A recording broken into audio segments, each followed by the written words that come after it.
y'all, welcome to my channel, or welcome back if you've been here before. If you don't know me, my name is Kimberly and this channel is Kim After 50, where I am sharing my after 50 life with you, having just recently got divorced, just recently turned 50, and deciding to get healthy in every way. I'm sharing all of that with you while I do lots and lots of traveling. So today I'm coming to you to share with you some of my favorite tips from my brand new favorite place in the whole world so far. I mean, I haven't been everywhere, but of everywhere I've been, this is my new favorite place, and that is New Orleans. So I wanted to share some of my favorite tips. I just came back about a week ago from spending 5 days in New Orleans, and I was able to compile this list, and I hope that it is super helpful to you all.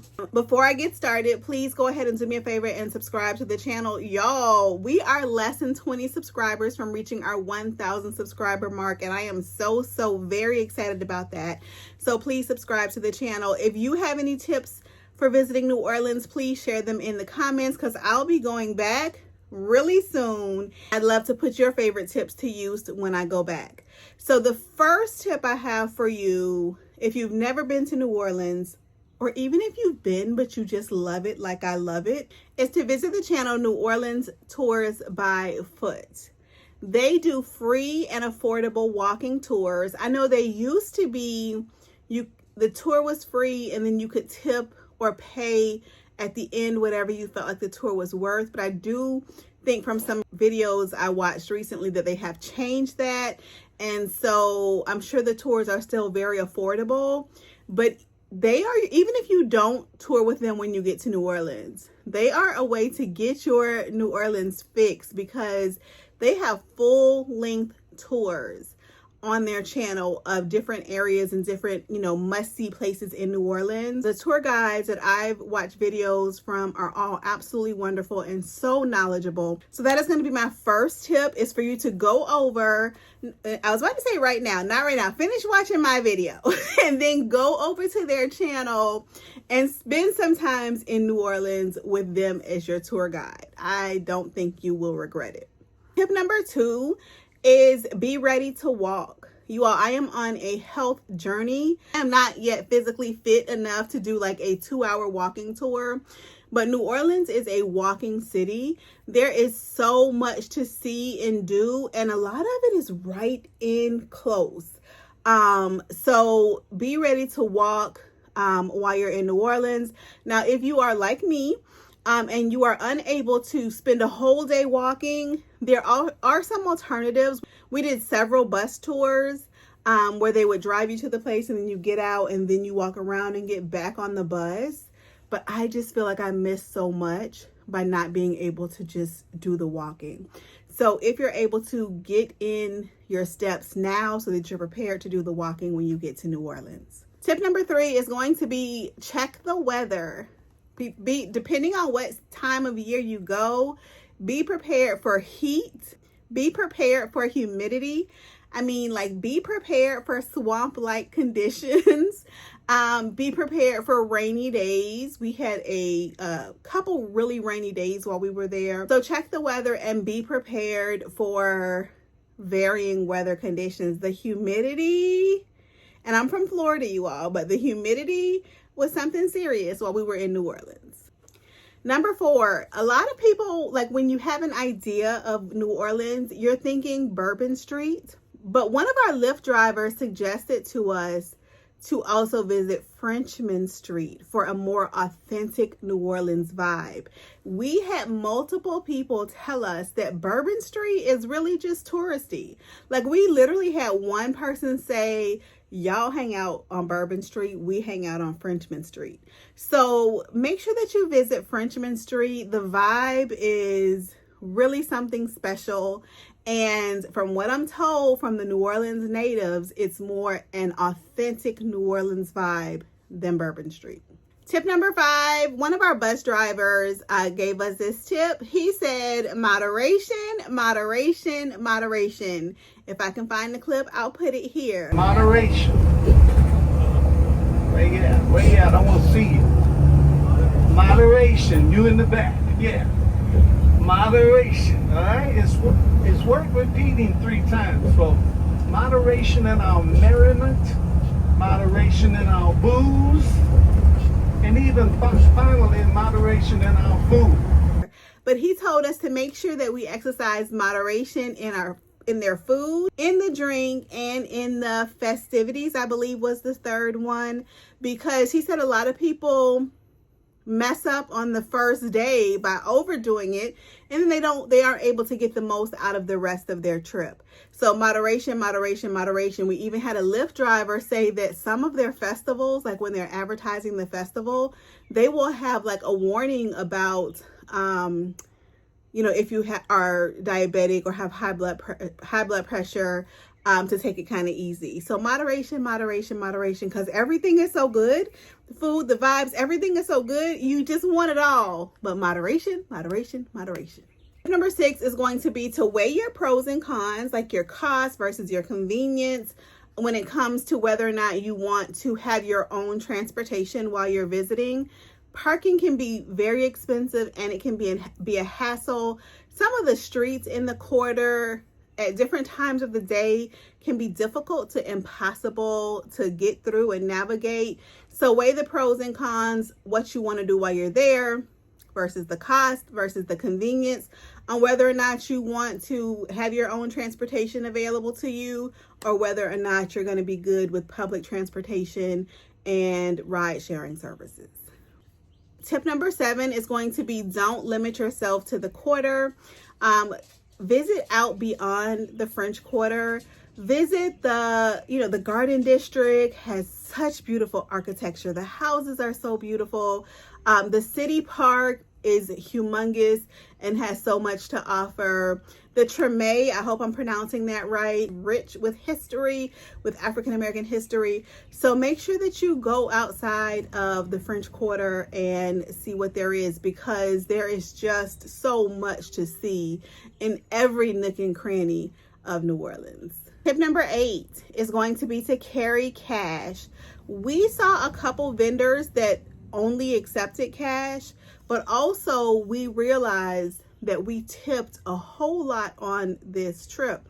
Now, we are a tipping family. It is part of our family culture to be as generous as possible on every occasion. That's part of our family motto. So we enjoy tipping, but there were so many opportunities to tip that we weren't expecting all the time. Like, you could just be walking down the street, be seeing different people playing jazz, dancing. You may, on one walk from one place to the next, see 2 or 3 different groups of people doing this, and you want to tip each one if you've enjoyed what they provided. Tipping your taxi driver, your hotel staff, your wait staff, your tour guides. Sometimes when you take a tour, you have the person driving the bus and the person like talking, telling you everything that's going on. And they both would enjoy a tip. So there are so many opportunities to tip while you're in New Orleans. So make sure that you bring some cash. Number 9 is going to be to stay safe. Travel in pairs when you can, especially after dark. Be aware of your surroundings. New Orleans is a beautiful city. I love it. I cannot stop talking about it, y'all. But just like any other major city, you're going to have some sketchy places and some sketchy people. So stay safe. Tip number 10, the food is everything. Like, I am not exaggerating when I say the food in New Orleans is the best food I have ever eaten in my life. From gumbo to po' boys to muffaletta sandwiches to just everything, red beans and rice, shrimp and grits. Like, make sure that you have some local eats. Make sure you schedule time to enjoy the local flavor of New Orleans. Tip number 11 is to wear some good, comfortable closed-toe shoes. Like, the streets are like cobblestone and there's a lot of unevenness. We saw lots of like holes in the street, cracks. So also, someone suggested closed-toe shoes to us because they said there's a lot of nastiness, gookiness, so that you maybe don't want to wear sandals. So wear some good, comfortable closed-toe shoes. Tip number 13 is be prepared to maybe travel outside of the city. Two of our favorite things that we did while we were there, both were a little bit outside of like New Orleans proper. We went to the Whitney Plantation, which was, I think, like a 45-minute to an hour drive. We rented a car for the day to be able to take that trip. And we also did a swamp tour, which was about 30 to 45 minutes from our hotel. For that, we did a tour. The bus picked us up at the hotel and returned us to the hotel when we were done. But consider, if you have enough time, doing some things that may be a little bit outside of the city. Tip number 13, and this is the homeschool mom in me, take a little time beforehand to learn a little bit about the history of New Orleans, learn about the French, Spanish, African, Caribbean cultures that kind of mixed and melted. The Canadian, I think I should add Canadian to that kind of mixed and melted to create this vibrant, beautiful culture that we get to enjoy in New Orleans. Take a little time beforehand to learn a little bit about that. I think it will make your experience just a little bit better. Tip number 14 is going to be to visit a cemetery respectfully. New Orleans is famous for its above ground tombs, and some of the city's older cemeteries are really fascinating to explore. But still remember, it is a sacred place, so take some time to visit, but just make sure you are respectful. Number 15, you gotta listen to some jazz while you're in New Orleans. New Orleans is the birthplace of jazz music, so make sure that you take an opportunity to listen to some jazz. That is a great reason to go to Frenchmen Street, as I mentioned before. But you can also hear jazz just on a random street corner or in a random park. We were in Armstrong Park visiting Congo Square, and there was someone on a bench just playing jazz. It was a beautiful experience. Make sure you enjoy some jazz music while you're in New Orleans. Number 16, we talked about the food. How about the drinks? There are a few cocktails that are native to New Orleans. Two that I know of are Sazerac is a drink that is like synonymous with New Orleans, and the Hurricane.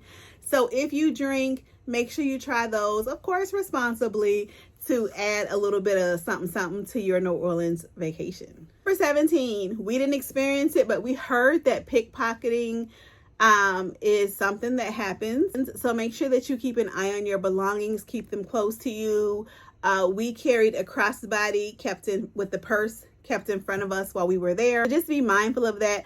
Number 18 is going to be to check the parade and festival calendars. We did not do this, and so we ended up leaving the day Jazz Fest started. We had no idea Jazz Fest was coming, no clue. I think we would have shifted our trip by a couple days if we knew. Our trip was still absolutely perfect, and we are going back. But I know a lot of times we think like Mardi Gras, and that's it. But Mardi Gras is not just one day. And there are multiple celebrations that go on during that time, but not just those Mardi Gras celebrations. They have all kinds of festivals and parades and celebrations in New Orleans. So make sure you check to see what might be happening during the times that you're thinking about going. Tip number 19 is going to be to support local artists while you were there. We went to the French market, a lot of just mass-produced souvenirs in the French market, and we try to skip those whenever we can. But we found a guy, I think his name was Oscar of New Orleans. And if I'm wrong about that, I will put on the screen what his name actually was. He handmade jewelry. And so Bianca was able to get some for herself and for Maya. We also got a watercolor painting. Now, we went to the French market, but also if you visit Jackson Square, the vendors that are around Jackson Square, what I'm told is everything they sell has to be made in New Orleans. So make sure you check out those spots to support local artists. Tip number 20 is going to be to capture the moments. There are so many. Listen, my photography skills are not it, okay? But there are so many beautiful moments to capture in New Orleans.